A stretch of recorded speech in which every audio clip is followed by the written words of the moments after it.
L'évangile du jour nous vient de Saint Luc. Luc, chapitre 10, du verset 25 au verset 37. Un maître de la loi intervint alors pour tendre un piège à Jésus. Il lui demanda, « Maître, que dois-je faire pour recevoir la vie éternelle ?» Jésus lui dit, « Qu'est-il écrit dans notre loi? Qu'est-ce que tu y lis ?» L'homme répondit, « Tu dois aimer le Seigneur ton Dieu de tout ton cœur, de toute ton âme, de toute ta force et de toute ton intelligence. Et aussi, tu dois aimer ton prochain comme toi-même. » Jésus lui dit alors, « Tu as bien répondu.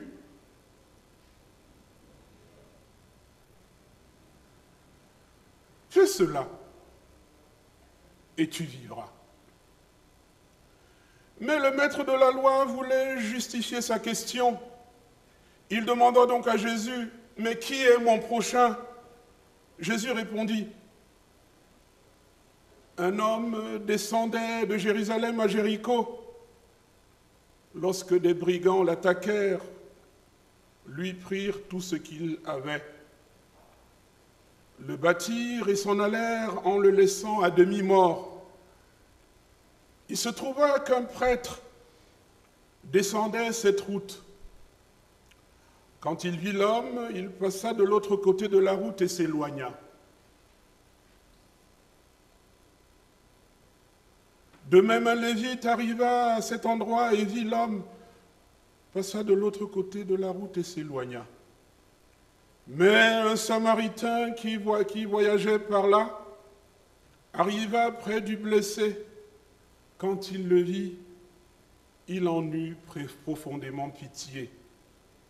Il s'en approcha encore plus, versa de l'huile et du vin sur ses blessures et les recouvrit de pansements. Puis, il le plaça sur sa propre bête et le mena dans un hôtel où il prit soin de lui. Le lendemain, il sortit 2 pièces d'argent, les donna à l'hôtelier et lui dit, « Prends soin de cet homme. Lorsque je passerai par ici, je te paierai moi-même ce que tu auras dépensé en plus pour lui. » Jésus ajouta, « Lequel de ces 3 te semble avoir été le prochain de l'homme attaqué par les brigands ?»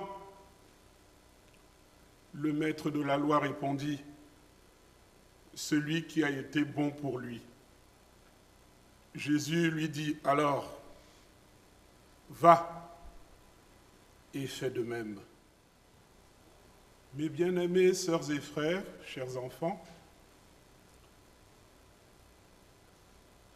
ce texte est bien connu.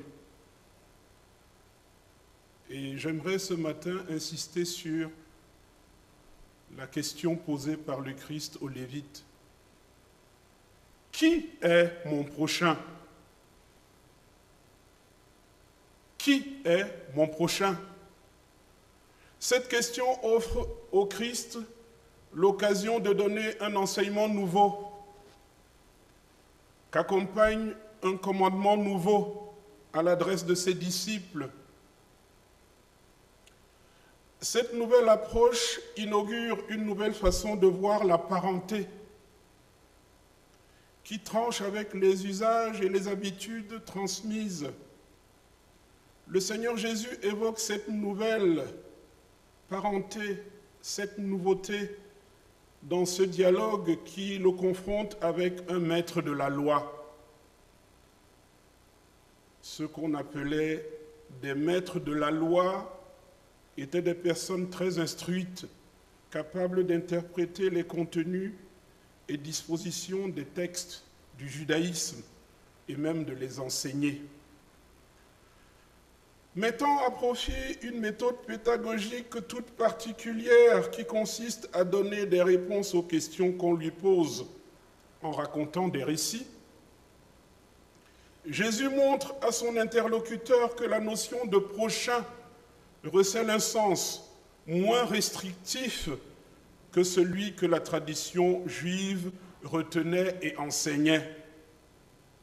À la question du maître de la loi, qui est mon prochain? La réponse que Jésus donne à travers sa parabole peut se résumer de la façon suivante. Notre prochain, c'est toute personne prise au dépourvu que tu rencontres et qui manifestement n'a d'autre recours que toi. C'est ce que cette parabole du bon samaritain voudrait nous faire comprendre en substance. Dans la loi juive, les personnes qui avaient le devoir d'apporter le secours en dernier ressort à une personne en situation de demande d'aide étaient appelées en hébreu des goël, goël ou goël, selon la prononciation. On trouve ce mot dans les chants lyriques, mais aussi dans les psaumes et les complaintes des veuves. Les refrains de ces complaintes juives reprennent d'une façon répétitive ces mots. Qui sera mon goël lorsque je serai dans la détresse? En français, le mot goël pourrait être traduit par proche parent. Goël, proche parent.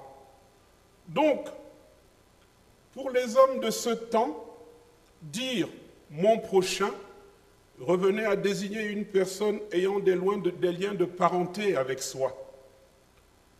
C'est à ce proche parent que le rôle de défenseur était assigné. En posant à Jésus la question de savoir qui est mon prochain, mais Jésus lui a posé aussi la question, mais qui est mon prochain et qui est ton prochain? En posant cette question, le maître de la loi ne s'imaginait pas que Jésus allait dire autre chose que ce qui est enseigné dans les us et dans la tradition de son peuple.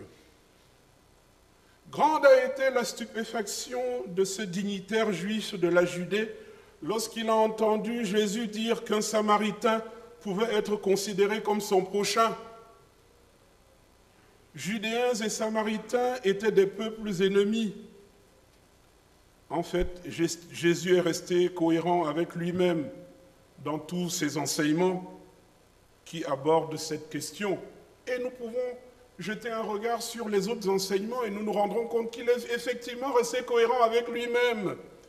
Dans sa parabole de l'évangile de Matthieu, qui fait suite à celle des 3 serviteurs, c'est-à-dire dans Matthieu 25, à partir du verset 14, Jésus montre à ses disciples que le fait de se rendre disponible auprès de toute personne prise dans les mailles du désespoir, surtout quand on représente pour elle l'ultime secours, c'est mettre en pratique l'amour du prochain.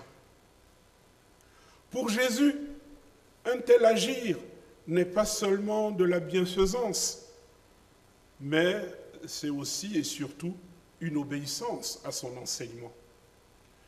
Finalement, le Christ voulait rendre ses interlocuteurs attentifs au fait que faire du bien, dans un esprit de solidarité constructive, à quelqu'un qui est dans la détresse, c'est avoir compris que le Christ porte le visage de toutes les détresses. Aimer son prochain comme soi-même ne signifie pas donner à celui qui est près de soi ce qu'on considère comme bon et convenable pour soi-même. Parce que si c'était cela, on risque d'imposer à celui qui est à côté de soi ses choix. Ces choix qui, quelquefois, ne font finalement plaisir qu'à moi-même. Jésus s'appuie sur l'exemple du comportement du bon samaritain pour présenter sa définition de l'amour du prochain. Le samaritain ne s'est pas renseigné au préalable pour savoir à qui il avait affaire avant de secourir la personne qu'il a trouvée en situation de détresse. Il n'a pas fait cas de sa propre sécurité. Le texte montre que la personne secourue a été violentée et dépouillée par des brigands. Le Samaritain s'est exposé, s'est engagé au péril de sa vie en portant secours à cette personne. Pour finir, il faudrait retenir que le Samaritain n'a pas ouvert un dialogue avec la personne qui l'a secouru, ni cherché un renfort pour ne pas agir seul. Il lui a immédiatement donné ce dont il avait manifestement besoin. Il le lui a donné sur le champ. Aimer son prochain comme soi-même, c'est voir chez ce vis-à-vis que je côtoie dans la rue, dans mes voyages loin de chez moi, percevoir derrière ces personnes que je vois à la télévision en situation de détresse, cette humanité à laquelle j'appartiens moi-même. C'est ce regard chargé d'humanité que Jésus voudrait qu'on oriente vers les humains, hommes et femmes. Jésus voulait que ses disciples s'intériorisent ce souci pour l'autre, qui n'est autre que le fait de savoir aimer. Un artiste français bien connu, et cette chanson a fait recette, nous parle d'une manière très, très suggestive de savoir aimer. Je crois que vous vous rappelez de cette chanson de Florent Pagny. Moi, cette chanson me touche, pas parce que c'est un mélomane, mais parce qu'elle me rappelle cet enseignement du Christ, savoir aimer. Et ici, le chanteur français dit, savoir aimer, c'est aimer à tout prendre, sans reprendre et sans rien attendre. L'amour du prochain, c'est aimer sans rien attendre en retour. C'est aussi ce qu'on appelle l'altruisme, quelquefois, mais encore plus, un altruisme que vient enrichir la charité, qui est cet amour de Dieu. Nous devons nous replacer dans notre contexte actuel de vie pour tirer profit de ces richesses contenues dans l'Évangile, et particulièrement dans cette portion de l'Évangile de Luc que nous avons lu. Les notions de parenté, de secours et de prochain ne sont plus définies et vécues. Il faudrait le reconnaître. Comme dans ce contexte et dans la parabole du bon samaritain, dans nos lieux de vie au quotidien, dans notre vivre ensemble, ces notions ne sont pas définies de cette façon. Le SAMU, les pompiers, la police et la gendarmerie sont au regard de tous mieux outillés pour porter secours aux personnes accidentées sur la voie publique. Ils sont mieux outillés, ils ont des véhicules, ils ont tout ce qu'il faut comme traitement. Au presbytère, l'autre jour, j'ai vécu une scène qui ressemblait à une scène de film de James Bond, avec une intervention des pompiers au 4e étage de l'immeuble qui est juste en face de moi. Mais j'ai vu le déploiement d'une de ces technologies que je n'avais jamais vues. Alors, une espèce de gros camion de pompiers qui est venu, ils ont sorti un escalier qui se déroulait et qui se prenait des formes, et avec une espèce de nacelle sur laquelle était posé un brancard avec des contreforts et d'autres choses. Ils sont arrivés au 4e étage, les pompiers sont montés, d'autres étaient sur cette espèce d'escalier en spirale qui tournait et remontait et est venu juste s'ajuster sur le balcon de ce voisin qui était pris au dépourvu. Et ils l'ont posé sur cette espèce d'engin futuriste. Et cet escalier a tourné et est revenu sur le camion, déposer ce brancard dans ce camion qui devait amener ce monsieur à l'hôpital. Le SAMU et les pompiers sont mieux outillés que nous pour porter secours. Et nous nous en rendons compte au quotidien. Les passants ne sont pas toujours autant outillés que notre société a pu le faire, même si on est très bien intentionné. L'amour du prochain, n'est donc pas dans notre contexte uniquement perceptible dans les actes de bravoure. Nos sociétés ont de nombreuses associations et relais spécialisés dans divers types d'interventions. La notion de prochain éveille dans les esprits la problématique de l'action positive, dans la proximité aussi dans l'éloignement. Le prochain dont parle le Christ est tout proche de moi, mais aussi éloigné. C'est l'homme que je suis, que tu es, que nous sommes. Si ce prochain, c'est nous, nos actes devraient être conjugués pour devenir une volonté commune mise au service de la construction d'un monde meilleur. Je dirais, en laissant cette argumentation ouverte pour que chacun de nous puisse la nourrir selon sa lecture, selon son inspiration, oui, je dirais, qu'aimer son prochain comme soi-même dans notre contexte, c'est savoir prendre part aux mobilisations collectives qui s'expriment en faveur d'une humanité améliorée, un monde plus vivable pour tous.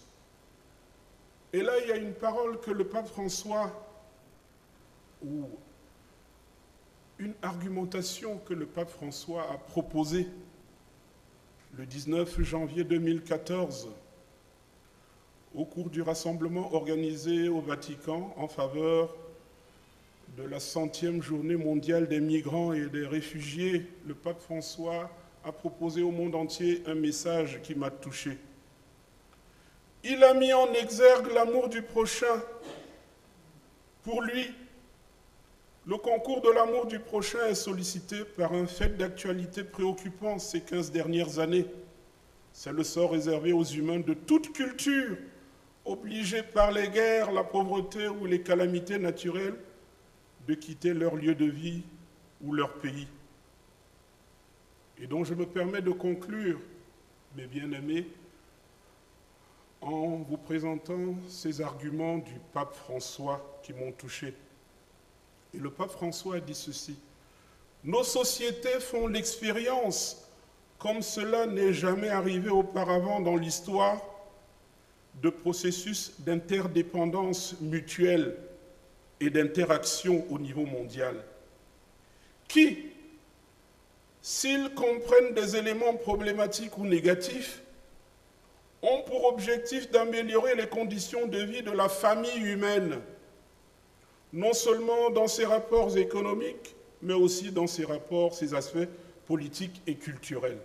Du reste, chaque personne appartient à l'humanité et partage l'espérance d'un avenir meilleur avec toute la famille des peuples.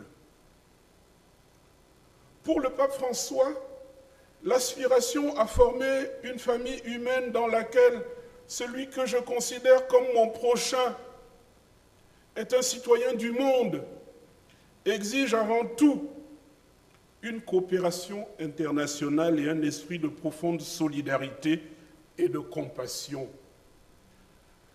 La parabole de ce jour n'est pas une parabole, normalement, d'une célébration de jour de la Réformation.